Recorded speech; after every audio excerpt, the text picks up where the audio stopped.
여러분 다시 한번 인사드립니다. 안녕하십니까? 안녕하세요. 굉장히 날씨가 춥습니다. 어제, 오늘 이렇게 굉장히 추운 날씨가 계속됩니다. 내일부터 조금 날씨가 풀린다고 합니다. 그럼에도 불구하고 여러분 건강을 조심해 주시기를 바랍니다. 오늘은 로마서 시리즈 14번째 시간입니다. 오늘은 8장 18절부터 30절까지 내용으로 그 해산의 고통 후에 미래의 영광이라는 제목으로 나누겠습니다. 지난번 8장 1절에서 17절까지 내용을 잠시 되돌아보려고 합니다. 지난번 그 성경 말씀에서 바울은 성령의 지배를 받고 사는 삶과 또 그 축복에 대해서 나눴습니다. 죄와 죽음의 원리에서부터 생명과 영의 원리로 우리가 해방되어졌다라고 하는 내용을 가르쳤습니다. 바울은 성령의 인도를 받고 살아가는 사람의 축복에 대해서 세 가지를 말했습니다. 첫 번째는 우리가 하나님을 아버지라고 부를 수 있는 특권이 주어졌고 하나님과 개인적인 관계에 들어갔다는 것입니다. 두 번째는 우리가 하나님의 자녀가 되어졌고 또 성령님이 그것을 증거한다고 말했습니다. 세 번째 축복은 우리가 하나님의 나라의 상속자가 된다라고 하는 것이었습니다. 뿐만 아니라 우리가 그리스도와 함께 고난을 함께 한다면 그리스도와 함께 공동 상속인이 되었다라고 바울이 가르쳤습니다. 여기서 말하는 고난이라고 하는 것에 대해서 바울은 오늘 성경 말씀에서 설명하고 있습니다. 지금 이 시간에 고난을 우리가 어떻게 받아들여야 하는지 또 미래에 우리가 받게 될 그 영광은 어떤 것인가에 대해서 오늘 말씀이 말합니다. 오늘 이 성경 말씀을 통해서 이것들을 배워갈 수 있기를 바랍니다. 앞에 18절 말씀을 읽었는데 18절 성경 말씀을 한 번 더 읽겠습니다. 생각하건대 현재의 고난은 장차 우리에게 나타날 영광과 비교할 수 없도다.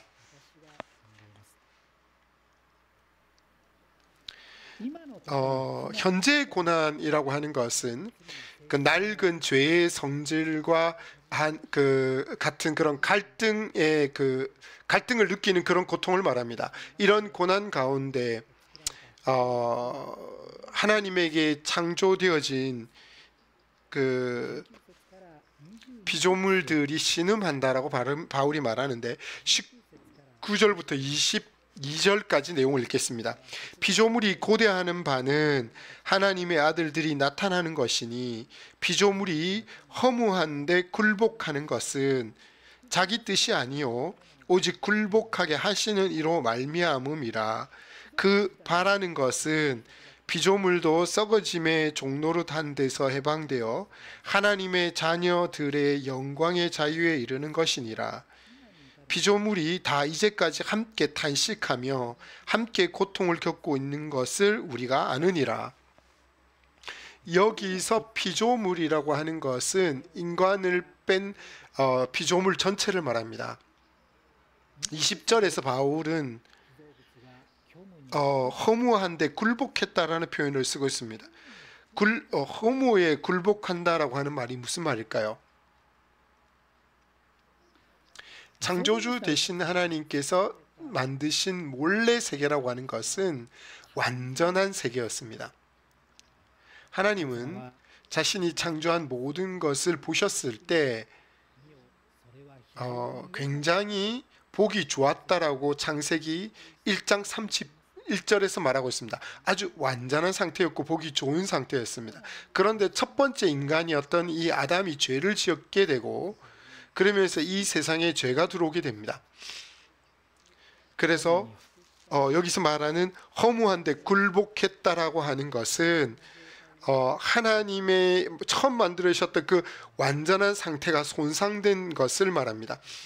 이 세상이 폭풍, 지진, 쓰나미 등 이런 천재지변에 휩쓸려는 것과 같이 또 이 질병이 일어나고 죽음이 생겼습니다. 죄가 들어오기 전까지는 이 세상에 죽음이라고 하는 것이 존재하지 않았습니다.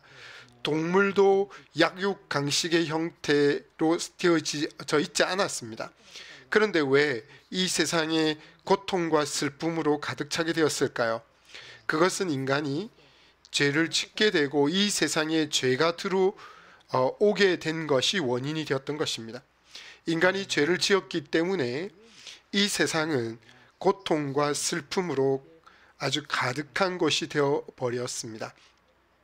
원래 창조주 되셨던 하나님이 의도하셨던 세계는 그 세계와는 굉장히 동떨어진 세계가 되고 말았다는 것입니다. 22절에 보면 바울은 피조물이 모두 이제까지 함께 탄식하며 함께 고통을 겪고 있는 것을 우리가 아느니라라고 말합니다. 여기서 말하는 고통이라고 하는 것은 해산의 고통을 말합니다. 아기를 낳을 때 겪는 그런 해산의 고통을 말하는데, 저는 남자이기 때문에 여기서 한국 성경에는 그냥 고통이라고 되어 있습니다. 하지만 일본어 성경에 보면 해산의 고통이라고 나와 있습니다. 저는 남자이기 때문에 이 고통을 잘 모릅니다. 근데 여성들은 알고 있고, 제 아내가 아이를 놓을 때도 아이를 낳을 때, 출산할 때 아이가 이상하게 태어나지 않아서 굉장히 고통스러워했습니다. 근데 아이가 태어나면 이제까지 가졌던 그 모든 그 고통을 잃어버릴 만큼 그 기쁨을 느낀다고 합니다. 해산의 고통이라고 하는 것은 여기서 말하는 이 고통도 해산의 고통인데 일시적인 것이라는 겁니다. 그래서 큰 기쁨으로 채워진다는 겁니다. 바울이 말하는 고통이라고 하는 것은 일시적인 고통이라고 말하고 있는 것입니다. 하나님은 미래에, 장래에 원래 하나님이 의도하셨던 그 상태로 이 세상을 회복시킬 계획을 갖고 계십니다. 그리스도가 재림하신 이후에 이 땅에는 다시 그것이 회복될 것입니다. 하나님의 나라는 그런 하나님의 나라의 회복을 향해서 우리의 역사가 움직여가고 있습니다. 그 하나님의 계획 가운데 우리가 살고 있다는 것입니다. 피조물 모든 것은 신음하고 있고 그 고통 속에 있습니다. 하지만 이 회복을 기다리고 있는 상태라는 것입니다. 19절을 한번 보실까요?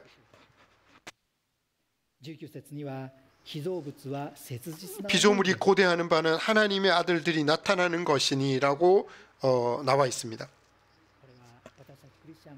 이것은 우리 크리스찬들이 영광의 몸이 되고 또 천국에 들어가게 될 것을 기다리고 있는 그 상태를 말합니다. 피조물이 고대하는 바라고 표현하고 있죠. 계속되어지는 23절에서 25절에 보면 바울은 우리 크리스찬들의 단식에 대해서 말합니다. 이번 23절부터는 우리 크리스찬의 단식이 어떤 것인지를 말하는데 23절부터 25절까지를 읽어보겠습니다. 그뿐 아니라 또한 우리 곧 성령의 처음 익은 열매를 받은 우리까지도 속으로 탄식하여 양자가 될 것 곧 우리 몸의 속량을 기다리느니라. 우리가 소망으로 구원을 얻었음에 보이는 소망이 소망이 아니니 보는 것은 누가 바라리요. 만일 우리가 보지 못하는 것을 바라면 참음으로 기다릴지니라.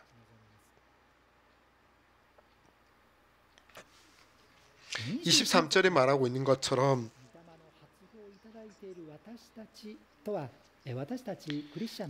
성령의 처음 읽은 열매라고 하는 것은 우리 크리스찬을 말합니다. 나중에 우리가 천국을 받게 될 것이라는 그 증거로서 성령을 우리 안에 주셨습니다. 우리가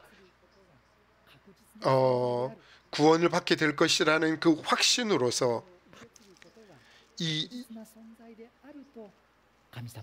여기 이 23절 후반부에 보면 우리까지도 속으로 탄식하여 양자가 될 것 곧 우리 몸의 속량을 기다린다라고 말하고 있는데, 우리가 영광의 몸이 변화될 것을 말하고 있습니다. 미래에 언젠가 예수님께서 공중 재림을 하실 때 우리 크리스찬들이 휴거하게 되고 영광의 몸으로 바뀌게 될 것입니다. 우리는 그 영광의 몸으로 바뀔 수 있음을 지금 인내를 가지고 기다리고 있는 상태에 있다라는 표현입니다. 우리 몸의 속량을 기다린다라고 표현하고 있습니다. 24절을 보겠습니다. 24절에서 바울은 우리가 소망으로 구원을 얻었음에 라고 말했습니다. 소망으로 구원을 얻었다는 겁니다. 우리가 영광의 몸으로 바뀌는 것도 희망을 가지고 기다릴 수 있다라고 말하고 있는 것입니다. 그것을 위해서 지금의 고난은 그냥 일시적인 고난이라고 우리는 말할 수 있을 것입니다.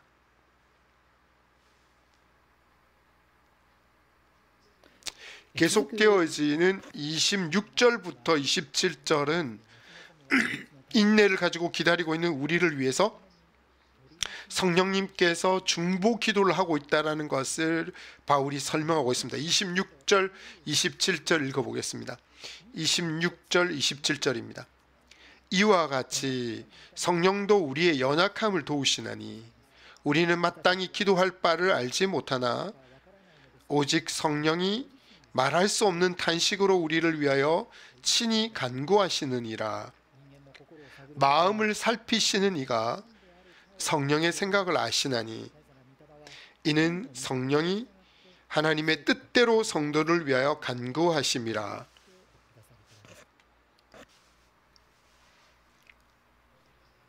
성령은 연약한 우리의 걸음을 도와주신다라고 말하고 있습니다. 바울은 이것을 강조합니다.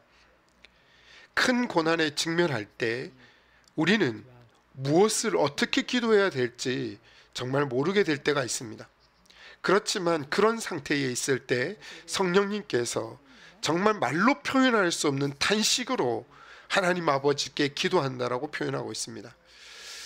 우리가 어떻게 말을 해야 될지 모를 정도로 괴로울 때 그 기도를 성령께서 대신해서 하나님께 기도를 해주신다는 겁니다.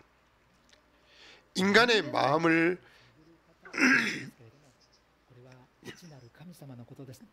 여기 보면 하나님의 마음을 살피시는 이라고 말하고 있죠. 이것은 하나님을 말합니다. 하나님은 우리의 마음도 알고 계십니다. 하나님은 성령의 생각이 무엇인지도 알고 계십니다. 성령님께서 우리를 위해서 중보 기도를 해주시는 것은 반드시 하나님의 뜻에 맞게 중보 기도를 해주신다는 것을 이 바울이 여기서 말하고 있는 것입니다. 그래서 여기서 성령이 하나님의 뜻대로 성도를 위하여 간구하신다라고 표현했던 것입니다.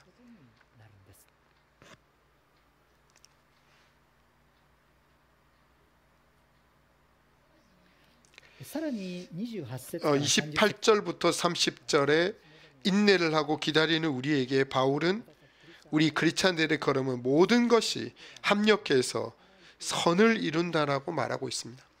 28절부터 30절까지 읽겠습니다. 28절부터 30절입니다. 우리가 알거니와 하나님을 사랑하는 자 곧 그의 뜻대로 부르심을 입은 자들에게는 모든 것이 합력하여 선을 이루시느니라. 하나님이 미리 아신 자들을 또한 그 아들의 형상을 본받게 하기 위하여 미리 정하셨으니 이는 그 많은 형제 중에 맏아들이 되게 하려 하심이니라.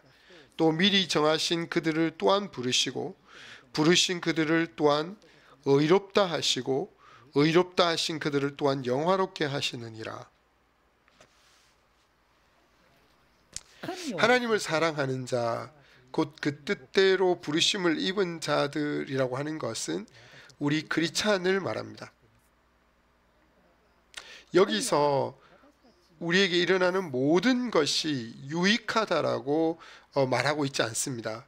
그것이 아니라 모든 것이 합력해서 선을 이룬다라고 약속하고 있는 것입니다.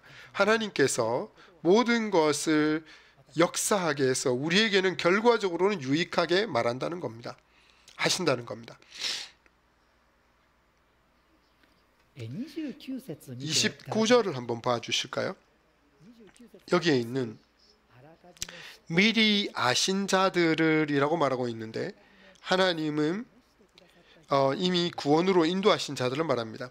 에베소서 1장 4절에 보면 세상이 지어지기 전에 하나님께서 우리 크리스찬들을 선택하셔서 구원으로 인도하셨다는 표현이 나와 있습니다. 이 그런 사람들을 미리 선택하셨다라고 성경에서 말하고 있습니다. 하나님은 우리 크리스찬들을 그리스도를 닮은 자로 그렇게 또 하나님의 그 품성을 가진 자로 우리를 바꾸어 주신다라는 뜻입니다.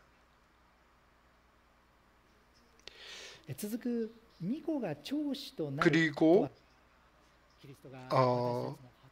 아들이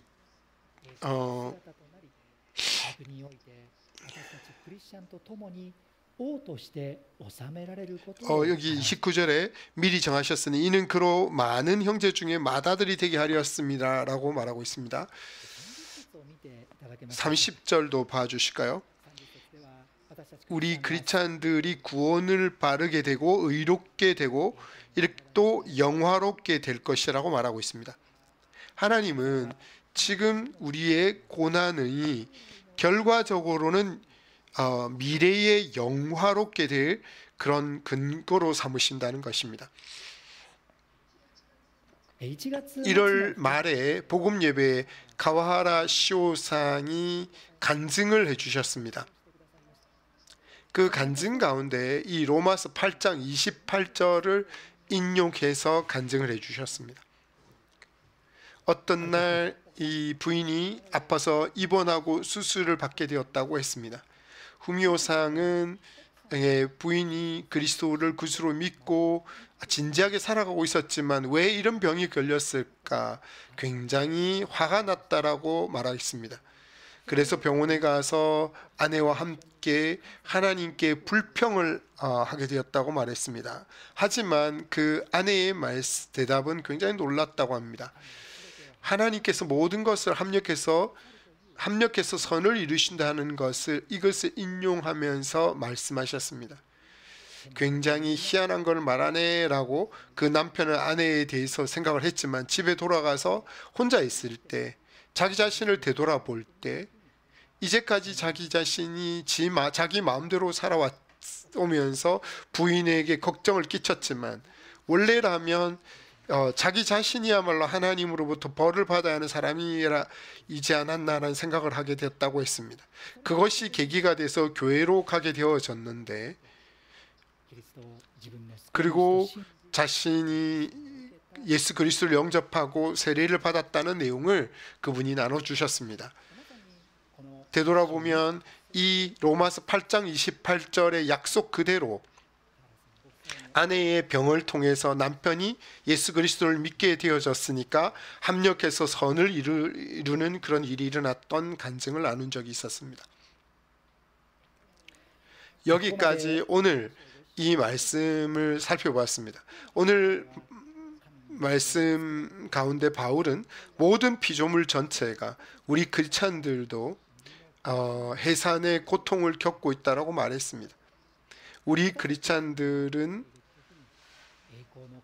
언젠가는 영광의 몸으로 바뀌어지고 천국에 들어가게 될 것을 기다리고 있는 상태라고 말하고 있습니다. 그러면 지금 이 현재 고난 가운데서 우리는 날마다 어떤 마음으로 걸어가야 할까요? 오늘 말씀에서 우리가 두 가지 것을 제가 나누려고 합니다. 첫 번째입니다. 성령에 의해서 기도하라는 것입니다. 바울은 에베소서 6장 18절에서도 말합니다. 성령 안에서 기도하라는 표현을 쓰고 있습니다. 오늘 말씀 우리가 배운 것처럼 성령의 도움을 받고 성령이 중보 기도를 한다고 말했습니다. 오늘 우리도 여러 가지 고난 가운데 어떻게 기도해야 될지 모를 때 그럴 때가 있습니다. 내가 지금 직면하고 있는 그 괴로움 때문에 어떻게 기도해야 될지, 어떻게 기도하는 것이 하나님의 뜻에 맞을까 우리가 모를 때가 있다는 것입니다. 굉장히 너무 지쳐서 기도할 힘조차 없을 때도 있을 수 있습니다. 그럴 때 우리는 그냥 단지 하나님 앞에 조용히 하나님 앞에 마음을 돌리는 것이 중요합니다. 하나님께서 마음을 향하는 가운데 성령님은 우리 마음 깊은 곳에서 말로는 표현하기 어려운 탄식의 기도를 바로 하나님 앞에 대신 기도해 준다는 것입니다. 그리고 성령님은 우리의 마음을 정돈시켜 주시고 우리가 기도할 수 있도록 우리의 기도의 언어도 주시는 것입니다.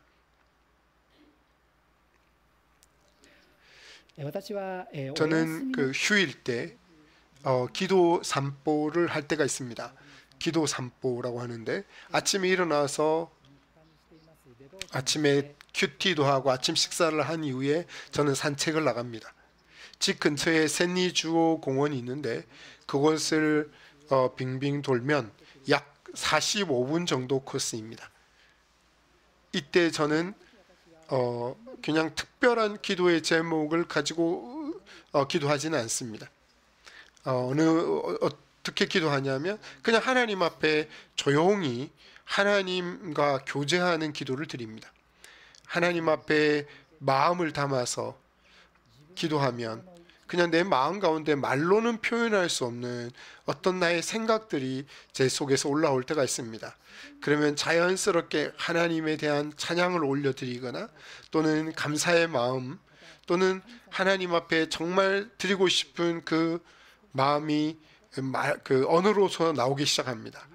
천천히 하나님과 교제하는 그 시간, 그런 시간을 가집니다.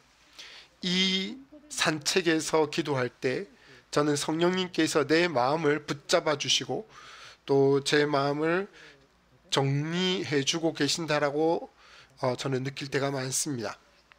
그리고 제 마음이 정말 정돈되어지면서 기도의 말이 제 입에서 나오는 것을 느낍니다. 이 산책에서의 기도를 저는 앞으로도 계속해서 소중하게 생각하고 계속해서 해 나가려고 합니다. 여러분도 때때로 하나님 앞에 조용히 잠잠히 기도의 자리로 나아갔을 때 성령님께서 여러분의 마음을 정돈시켜 주시는 그런 시간을 경험해 보실 수 있기를 바랍니다.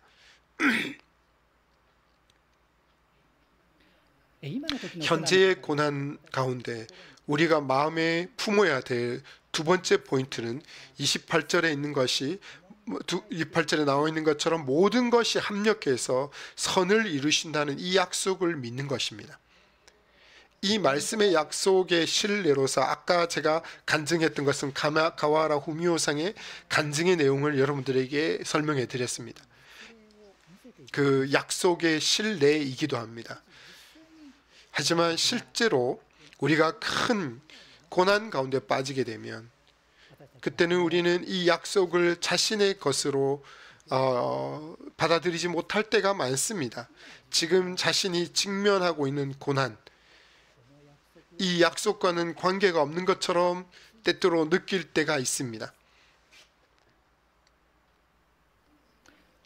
아주 굉장히 오래전 얘기이긴 하지만 제가 굉장히 큰 고난 가운데 빠진 적이 있었습니다. 그때 한 교회 멤버가 저에게 나중에 생각해 보면 아마 이것이 분명히 좋은 것이었을 겁니다 라고 말해 준 적이 있었습니다. 그때 저는 그것을 들었을 때 이 상황에서는 절대 그렇게 안 될 거라고 저는 생각한 적이 있었습니다. 그 사람이 말한 것처럼은 이미지를 그릴 수가 없었습니다.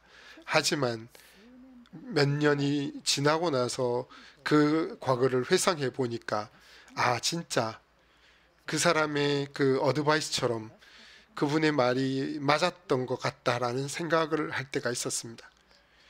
그 그 고난 가운데 있을 때는, 그 과정에 있을 때는 그렇게 생각하기 어렵겠지만 지금 되돌아보니까 그때는 정말 그랬다라고 느껴집니다. 여러분, 8장 28절 약속을 다시 한번 읽어보려고 합니다. 8장 28절 약속입니다. 우리가 알거니와 하나님을 사랑하는 자, 곧 그의 뜻대로 부르심을 입은 자들에게는 모든 것이 합력하여 선을 이루느니라. 하나님은 우리 인생에 일어나는 그 모든 것을 합력해서 결과적으로 우리에게 유익하도록 인도하시는 분이십니다. 최종적으로는 우리에게 축복이 되도록 인도해 주시는 분이십니다. 결국 우리 크리스찬들이 주님을 닮아가고 또 주님의 우리 그리스도가 오실 때 우리가 영광의 몸으로 바뀌게 되고 우리가 천국에 들어가게 될 때 모든 것이 영광으로 우리를 인도하게 갔을 것입니다. 그 축복을 여러분과 함께 경험해 가고 싶습니다. 지금 우리들은 다른 피조물과 함께 해산의 고통을 당하고 있습니다. 그리스도가 재림하셨을 때 와야 할 그때가 올 때를 준비해 가면서 탄식하며 보내고 있습니다. 그런데 이 고난은 나중에 일어날 그 영광과 비교하자면 비교할 수 없습니다. 로마서 이 8장 28절 말씀을 우리가 붙잡고 믿음을 가지고 전진해 나갈 수 있기를 바랍니다. 같이 기도합시다.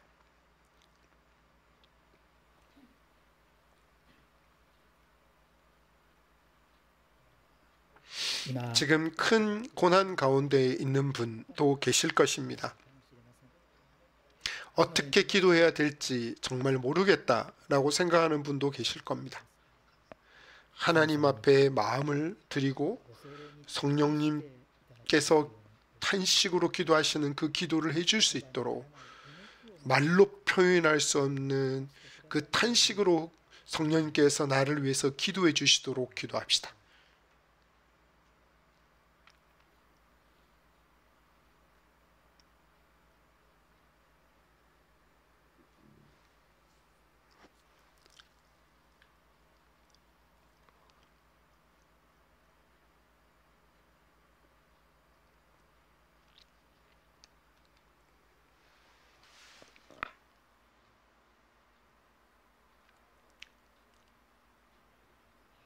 로마서 8장 28절 말씀처럼 모든 것이 합력하여 선을 이루신다고 했습니다.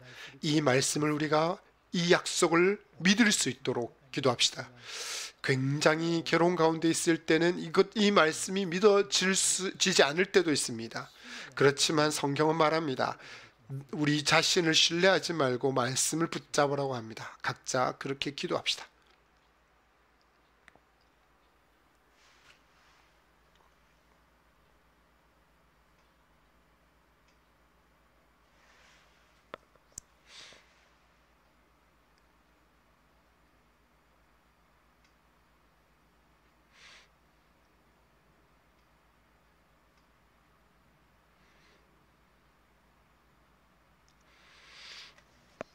하나님 아버지, 오늘 이 로마서 8장을 통해서 지금의 고난을 우리가 어떻게 받아들여야 될지에 대해서 배웠습니다.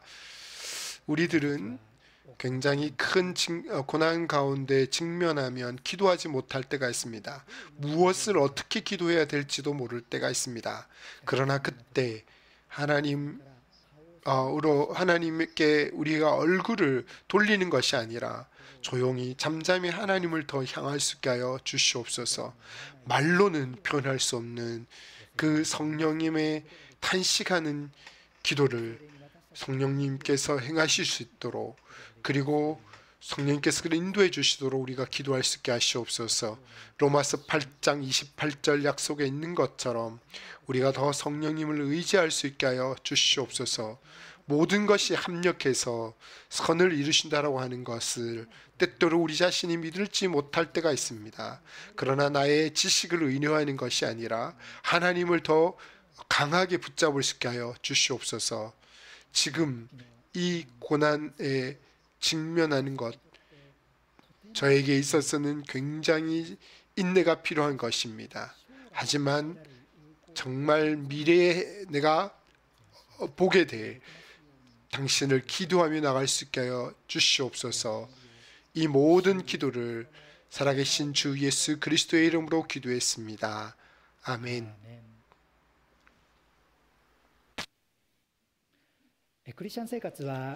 크리스찬 생활은 자기 자신의 힘으로는 살 수 없습니다.